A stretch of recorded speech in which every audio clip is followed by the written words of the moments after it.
Él es Jorge Pérez Quesada, ingeniero agrónomo y además investigador de la Universidad de Chile y del Instituto de Biología y Biodiversidad. ¿Cómo está, Jorge? Bienvenido.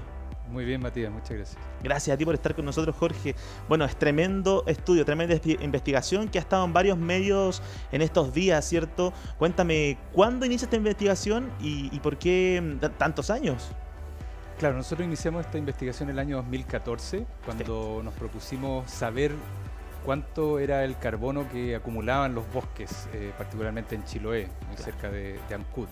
Entonces empezamos un estudio para cuantificar cuánto carbono está almacenado en los árboles, que es lo que generalmente se mide, pero esta vez quisimos ir más allá y estudiar también cuánto había en el suelo, cuánto había en las otras plantas que acompañan a los árboles.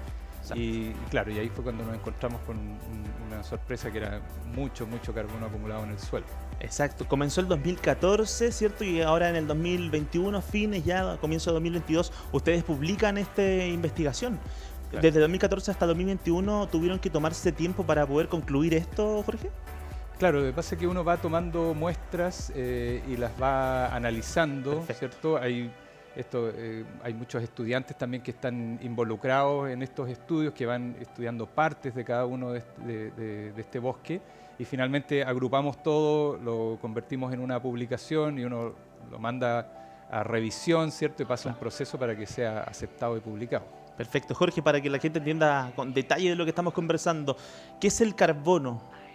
Bueno, el carbono es un elemento que está presente en todos los seres vivos, como el elemento esencial, claro, ¿cierto? Que constituye la mayor parte de la composición de las plantas, por ejemplo, claro.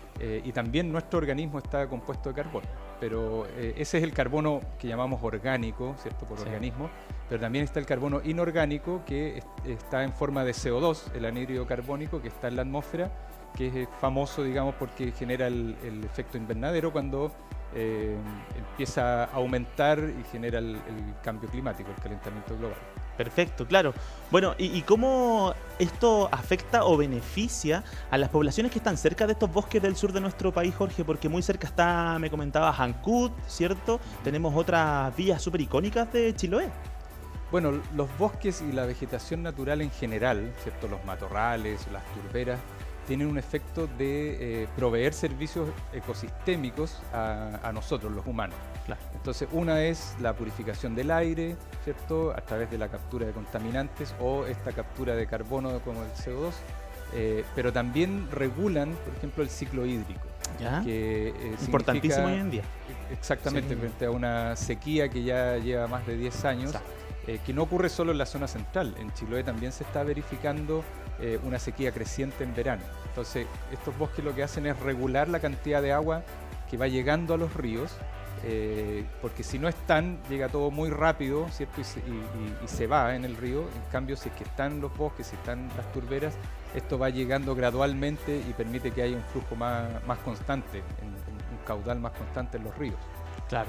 Y eso se traduce en la ayuda a las personas también, que utilizan esta agua, ¿cierto? Para regadío, me imagino, para consumirla muchas veces está limpia. Claro, generalmente para beber se toma agua de ríos o de pozos. Exacto, ¿cierto? Sí. Y también esa agua que es subterránea se regula, se recarga por la entrada que viene de estos otros ecosistemas que están alrededor. Exacto. Bueno, ¿y por qué los suelos son tan importantes, Jorge? Muchas veces uno piensa quizás, ¿cierto?, que hay que cuidar las plantas, que hay que cuidar los árboles, pero el suelo. Claro, como dices tú bien, uno generalmente se fija en lo que ve. Exacto, sí. Y los árboles son lo más llamativo y nos parecen... La grandeza de ellos. La grandeza, exactamente.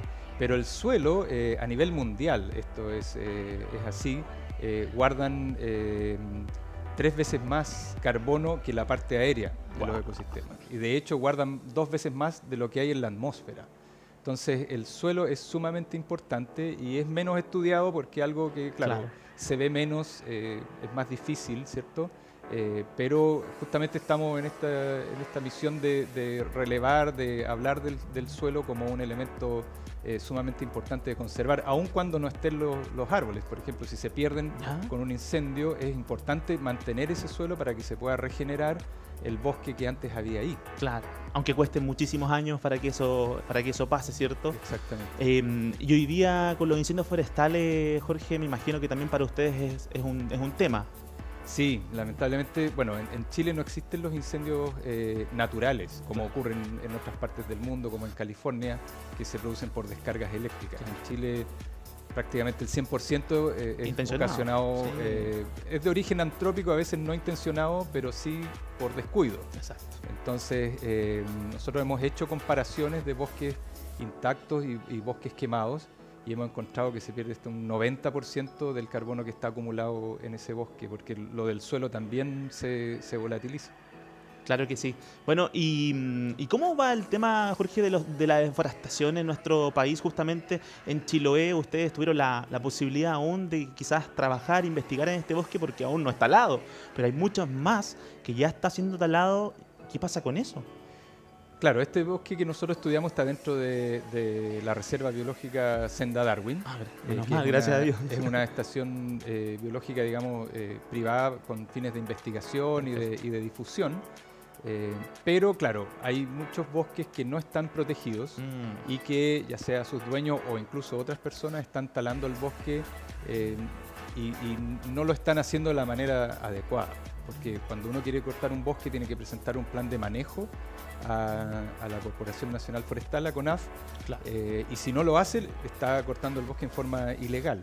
Y lamentablemente, por información que tengo de colegas en Chiloé, solamente un 10% se está haciendo con planes de manejo.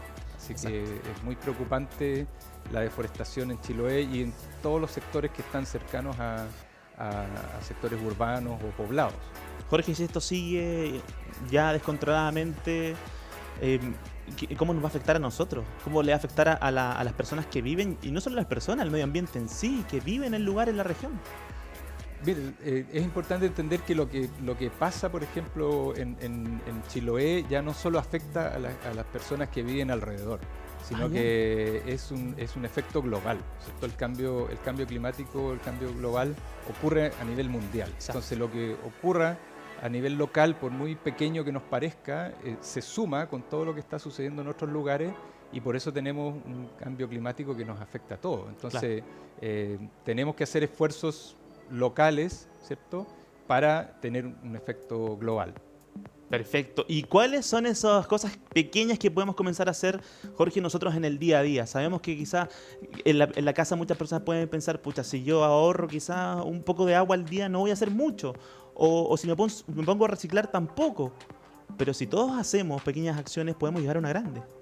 Claro, efectivamente. Bueno, sin caer en lo que se ha llamado la ecoansiedad, que es como ponerse muy ansioso, sí, ¿cierto?, por esta situación que parece muy terrible. Yo creo que tenemos que actuar, ¿cierto? Y como decía, actuar local pensando globalmente. Entonces, es importante pensar que todas nuestras pequeñas acciones, todas nuestras decisiones tienen finalmente algo que ver con la situación del cambio climático global. Por ejemplo, si decidimos ir a un lugar en auto versus la posibilidad de usar el transporte público o ir en bicicleta, obviamente estamos influyendo positivamente. Pero incluso en las decisiones de compra, ¿cierto?, de artefactos que sean más eficientes, incluso en la comida, porque se ha comprobado que, por ejemplo, una dieta basada principalmente en vegetales va a contribuir menos al cambio climático, ¿cierto?, es más favorable que una basada en mucha carne. Entonces, tenemos que ver las decisiones de compra de artículos personales, ¿cierto?, claro, preguntarnos de dónde viene para tratar de consumir lo más local posible, ¿cierto? Y que pensando que tenga un menor efecto, por ejemplo, en los alimentos que sean productos que se producen local y estacionalmente, ¿cierto? Cuando se producen naturalmente. Bueno, ahí está, pues pequeñas acciones que día a día podemos comenzar a hacer para combatir este cambio climático, que más allá de que algunas entidades, Jorge, han dicho que quizás no tenemos vuelta atrás de esto, ¿cierto? Podemos, nuestra generación, por último, vivir pleno, vivir bien en este planeta Tierra.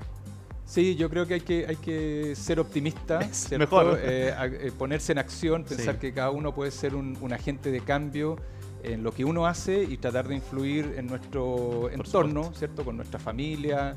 Y como digo, a través de las decisiones de compra, nosotros expresamos también Exacto. una forma de pensar. Totalmente. Lo hemos conversado acá en diversos temas en nuestro programa en cuanto a formas diferentes de comida, es decir, estilo saludable, veganismo, etcétera. Estamos alineados con eso. Veamos una foto de la investigación, Jorge, que ustedes han realizado. Mira ahí, en pleno bosque, ¿cierto? Cuando estaban... Bueno, ahí estás tú, ¿cierto? Y veamos la siguiente, donde hay una antena, una torre de Sí. casi 40 metros que ustedes hicieron la investigación ahí, ¿no, Jorge? Sí, exactamente. Tiene 42 metros en total y esa es la... arriba de esa torre nosotros instalamos los equipos que nos permiten medir el flujo de carbono pero instantáneo. Perfecto. ¿Cierto? Porque en la otra investigación calculamos cuánto había acumulado en toda su historia, pero con este equipo nosotros estamos midiendo el flujo segundo a segundo, lo cual integramos dentro de un día. Y finalmente lo que buscamos es saber si en un año este bosque acumuló carbono o emitió, ¿cierto? Porque Perfecto. los bosques todos emiten, por ejemplo, de noche respiran, las plantas respiran igual Exacto. que nosotros, pero en el día capturan. Entonces lo importante es que el balance sea positivo en el sentido de que capturen más de lo que emiten. Y a través de esta investigación comprobamos que efectivamente este bosque, a pesar de que es un bosque maduro, un bosque viejo, sigue acumulando carbono. Entonces sigue sirviendo, ¿cierto? Claro. A este propósito de capturar el CO2 y que no llegue a la atmósfera y que no provoque el efecto invernadero. Claro que sí, bueno, es un área reservada, un área protegida, ¿cierto? Tanto como otras debiesen ser en nuestro país también, Jorge. ¿Crees que estamos al debe en eso? Bueno, si nosotros vemos la cantidad de áreas protegidas en Chile, estamos muy bien, ¿Ya? ¿cierto? Estamos cerca de un 20% del territorio protegido, pero tiende a estar en los extremos de nuestro país. Exacto. Y en la zona central, que es donde estamos la mayor parte de la población, hay muy poco. Por ejemplo, en Chile, en la región metropolitana, menos del 1% de la superficie está protegida por áreas del Estado. En este momento las iniciativas privadas en la región metropolitana están contribuyendo más a la conservación que los parques, digamos, y reservas que podamos tener. Entonces, podemos hacerlo mejor también en ir protegiendo más áreas. Perfecto. Jorge Pérez, queremos agradecerte por estar con nosotros en esta mañana de investigación, ¿cierto? En esta mañana que quisimos hablar de este tema de ecología que es tan importante. ¿Otras investigaciones que se vengan ya pronto? Bueno, este mismo tipo de investigación para saber si el balance de carbono es positivo o más bien cómo mejorarlo, lo estamos iniciando en sistemas agrícolas, midiendo en viñas para saber de qué manera podemos manejar el suelo de manera que emitan menos carbono, ¿cierto? Emitan menos óxido nitroso, que hay otros gases de efecto invernadero. Así que eso es lo que se viene ahora. Perfecto. Felices de que tu visita, Jorge. También le agradecemos al Instituto de Ecología y Biodiversidad, ¿cierto? A Carolina ahí que nos hizo el contacto para que tú estuvieses acá este día. Un abrazo, Jorge. No, muchas gracias a ustedes por la invitación. Que esté muy bien.